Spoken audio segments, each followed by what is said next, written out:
Hello and welcome to this BioProcess International Ask the Expert webcast. I'm your host, Lrvs, the online editor for BioProcess International. Before we get started, just a couple of notes. This webcast is being recorded and will be made available for replay in the multimedia section of our website. We muted the audio lines, but we welcome you to type in your questions for our speaker in the question and answer window on your screen. After the presentation, we will begin the question and answer portion, and I will ask our speaker your questions. Your questions in the question and answer window will only be visible to myself and our speaker. So thank you for joining us today. It is now my pleasure to introduce our speaker, Sherri Dolan from Sartorius Stedim Biotech.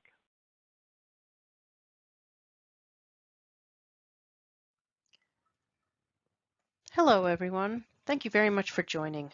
My name is Sherri Dolan, and today I will talk about best practices for ensuring high virus clearance when using anion exchange membrane adsorbers. First, a few words about Sartorius. Sartorius turned 150 years old in 2020. In 1870, Florence Sartorius developed the short beam analytical balance and formed the Sartorius Company. In 1927, Sartorius partnered with Nobel Prize laureate Richard Zsigmondy to start producing filter membranes. Sartorius has been producing membranes for over 90 years. We now have over 10,000 employees. There are over 60 locations worldwide, and our headquarters are located in Göttingen, Germany. In 2019, Sartorius opened our Confidence Virus Clearance Services laboratories, which are located in Glasgow, China, and South Korea. The data that will be presented today has been generated at our lab in Glasgow, so I'd like to thank my colleagues there for their work. Membrane adsorbers are well suited for impurity removal and have some advantages over traditional chromatography resins. Membrane adsorbers have high binding capacity for large molecules due to the open pore structure of the support membrane, which is 3 to 5 microns. Resins have lower binding capacity for large molecules due to diffusion limitations. Membrane adsorbers have very high flow rates and are typically run at 10 to 30 membrane volumes per minute. Resins have a much lower flow rate and are typically run at 0.5 to 1 column volumes per minute. So for example, a 200-liter chromatography column has the identical flow rate as a 5-liter membrane adsorber.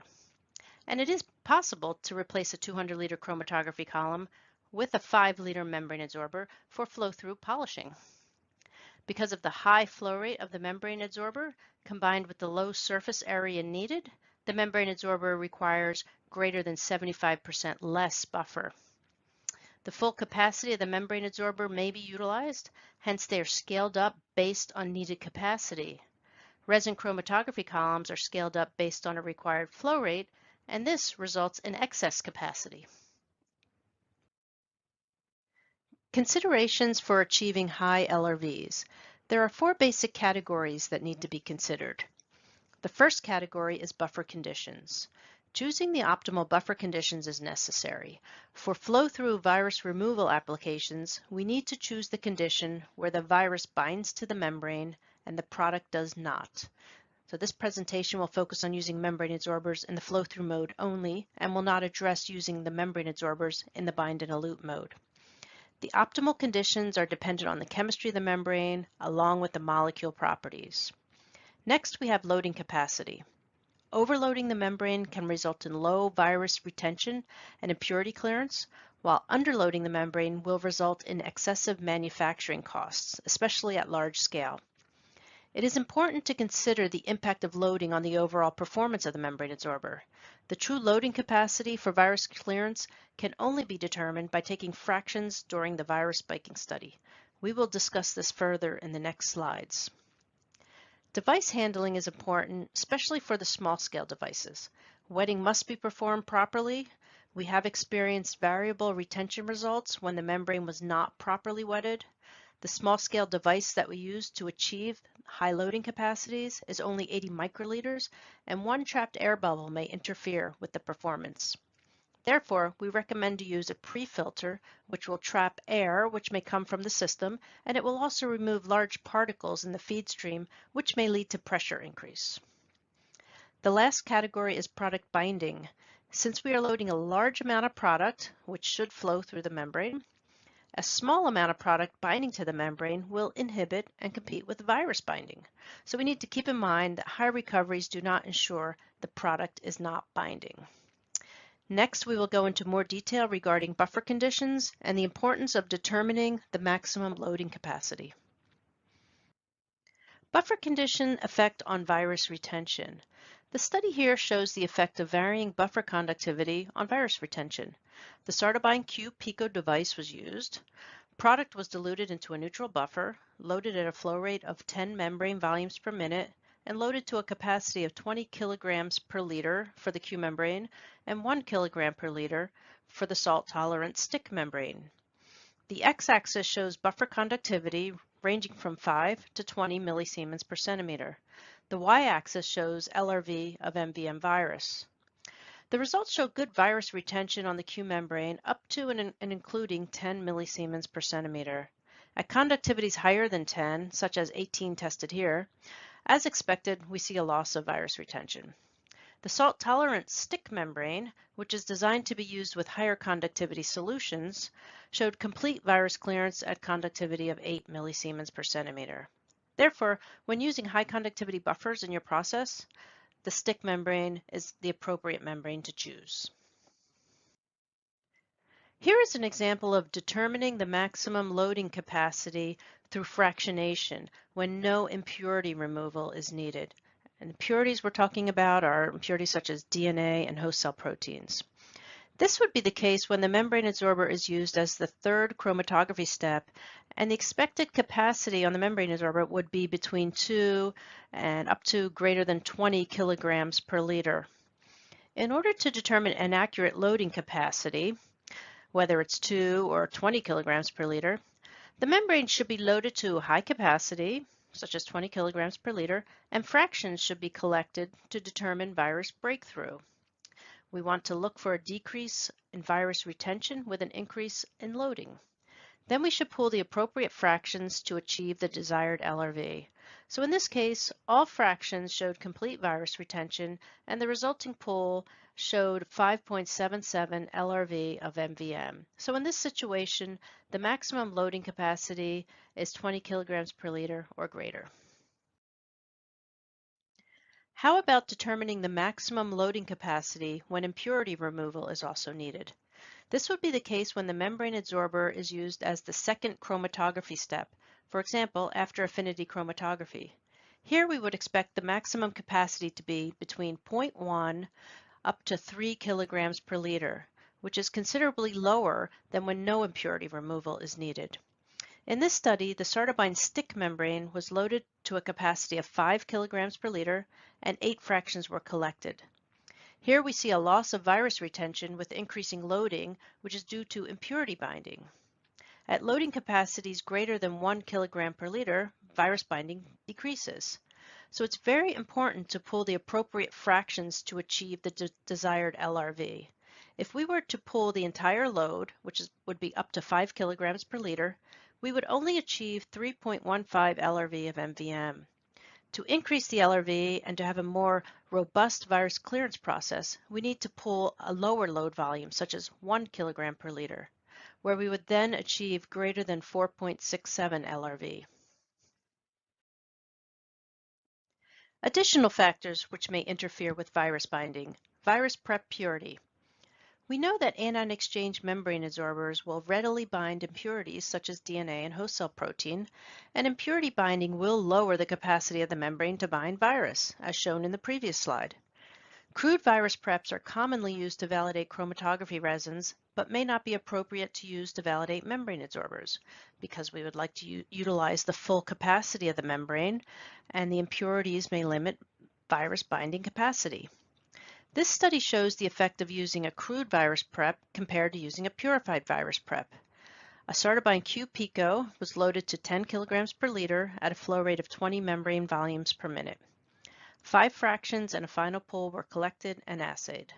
The purified prep was clarified by TFF and purified with 2 additional chromatography steps. It contained very low DNA and host cell protein.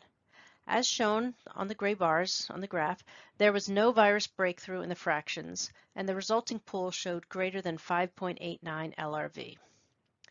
The crude prep was clarified by TFF only. It contained a high level of DNA and host cell protein. We see a trending loss of retention, as you can see in the yellow bars, after the first fraction. The resulting pool showed only 1.23 Lrv, which is very different from the greater than 5.89 Lrv obtained with the purified prep. So this data shows how important it is to use purified virus preparations, such as those used to validate virus retentive membranes, in order to not overload the membrane with contaminants from the virus prep. So what are the differences between loading to low capacity and loading to high capacity, and how does that affect processing? Loading to low capacity is safe. We don't expect to see any breakthrough of impurities. Therefore, there's little effort during process development. In addition, low load volumes combined with high flux rates equates to fast processing times. These 2 points are why membrane adsorbers are so desirable for small-scale processing. However, loading to low capacity will result in the requirement for high surface areas and large-scale manufacturing, which may in turn become cost prohibitive. Loading to high capacity will ensure an economical process at large scale by reducing buffer requirements, reducing footprint, and reducing consumable costs. For an example of how loading capacity affects scale-up, let's go on to the next slide. Here we show the impact of underloading the membrane in late-phase manufacturing. In this example, we show the amount of membrane area required to process a 10,000-liter bioreactor with an output of 5 grams per liter. On the x-axis, we have loading capacity ranging from 2 kilograms per liter up to 20 kilograms per liter. On the y-axis, we have required membrane volume in liters. As an example of the benefits of proper sizing, let's consider the difference between loading at 5 kilograms per liter and loading at 20 kilograms per liter. At loading capacity of 5 kilograms per liter, we will need 10 liters of membrane area, and at 20 kilograms per liter, we will need only 2.5 liters of membrane area. This results in a 75% decrease in membrane surface area needed. So this decrease will provide a 30% cost savings for membrane alone per bioreactor run. If there are 10 to 20 bioreactor runs per year, this adds up to a yearly savings of hundreds of thousands of dollars. Proper sizing does not only provide savings with consumables, but maybe more importantly, the buffer usage will be cut by 75%. The buffer needed for each bioreactor run can be reduced from 3,600 liters to 900 liters, which results in a savings of 2,700 liters less buffer needed per run. In addition, the footprint will be much smaller, hence the processing skid and the pump size can be reduced. So we invite you to enhance your virus clearance capabilities with Sartorius. Our Sartori membrane adsorbers offer robust and scalable virus clearance. We have a full range of device sizes from 0.08 mils to 8-liter stackable cassettes. Our pilot cassette holder can accommodate up to 10 liters of membrane. Sartori membrane adsorbers are easy to use and offer single-use plug-and-play formats. Membrane adsorbers are suitable for small and large-scale manufacturing, assuming that you have your proper loading capacity determined. Confidence validation services offer a short turnaround as fast as 6 weeks. We have highly purified and concentrated virus stocks. Our experts have a combined team experience of more than 50 years and have conducted more than 700 studies in their careers. And at the moment, we are performing non-GLP studies. However, starting mid-2021, we will have the capability to perform GLP studies. Ensure robust virus clearance by using our combined offer of consumables and services. Are you using anion exchange membranes for virus clearance? Is your maximum loading capacity unknown? If so, we can help by performing a fractionated loading study. Do you need data on process operating parameter ranges, such as changes in pH and conductivity? If so, we can perform a DOE study and provide parameter range for effective virus clearance. Would you like to mitigate the risk of a failed GLP study? Our non-GLP services will advise you of expected performance, so there are no surprising results from your GLP study. In addition, you will know the virus clearance performance prior to manufacturing clinical material, and this will give you a chance to optimize parameters if needed. Have you experienced unexpected low Lrv results from a CRO? If so, we can help identify the root cause. So that's the end of this short presentation. If you would like to see more virus clearance data on our membrane adsorbers or receive more information on our virus clearance capabilities, please contact us. Thank you all very much. I appreciate your attendance. With the remaining time, I will now answer questions. Great. Thanks, Sherri. And so your data shows complete virus retention up to 20 kilograms per liter loading. Do you have any data for higher loading capacities? So we don't have any data for higher loading capacities with proteins.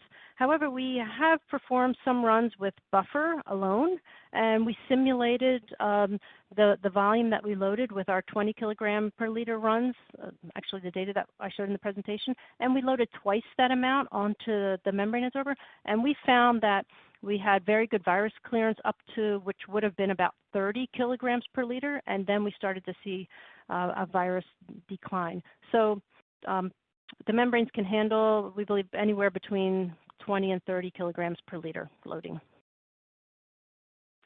Okay, great. Can you comment on the pH requirement for using Sartorius Q for the MVM clearance? I recall the PL for MVM is about 6. Would robust Lrv be possible at a pH of 6.5, or is higher pH such as that shown at pH 7.5 required? Yeah, so the PI of MVM virus is about 6.2. So MVM virus is the worst case virus in terms of clearance on anion exchange membranes. So all the other viruses that you will test have higher PIs and will be more easily removed. Can you repeat the question? Was there part of it about a protein? Yeah. So would a robust Lrv be possible at a pH of 6.5 or higher? Okay. pH? So if you had a product with a low PI and you needed to run about pH 6, that would be very difficult for MVM because the PI of MVM is 6.2. So it will not be binding to the membrane. So in that case, it would be good to do a non-GLP study just to see if you can go to 6.5 and get good clearance, and maybe 6.2 you wouldn't have any clearance. That would be something you would need to experimentally determine in studies. And in regards to the relative capacities of membranes versus resins for large molecules for the purposes of the talk on viral clearance, you're really talking about very large molecular structures that is a virus, correct? That's right. Viruses are very large compared to proteins. So the reason that they have membranes have higher binding capacity is the membrane is based on a 3 to 5 micron membrane. So the large molecule can easily interact with the ligands. And with the chromatography resin, the large molecule has to diffuse in and out of the pores. And 90% of the binding capacity is inside of the pore of the resin. And some of these large molecules have difficulty diffusing in and out of the pores. And is Sartorius Pico the scale down model for the viral clearance studies? So we actually have 2 scale-down models for virus clearance studies. The Sartorius Pico was designed to be used during high loading studies, such as 20 kilograms per liter. Those studies require a lot of product.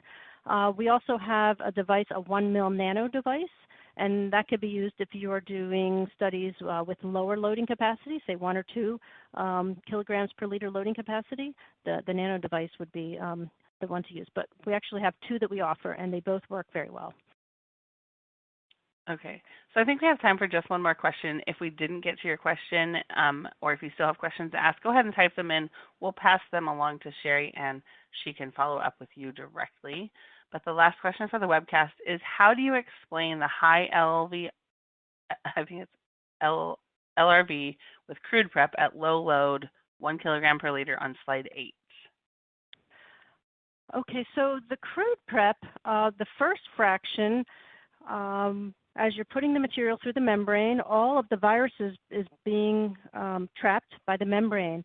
All the virus and all the impurities as well. So your DNA, your host cell protein, your virus is all binding. And then when all the binding sites are used up, nothing binds and everything flows through. So that's what happens, that the membrane was overloaded with impurities and virus, and all the binding sites were taken up, and then everything just starts breaking through. Okay, great. Thanks, Sherri. Thank you. And thanks to our audience for joining us. The recorded version of this webcast will be available for on-demand viewing on our website, and as a registered attendee, you'll receive a follow-up email providing you with a direct link. We look forward to having you join us at future BioProcess International Ask the Expert webcasts. Look for those announcements in your inbox. Goodbye. Bye-bye.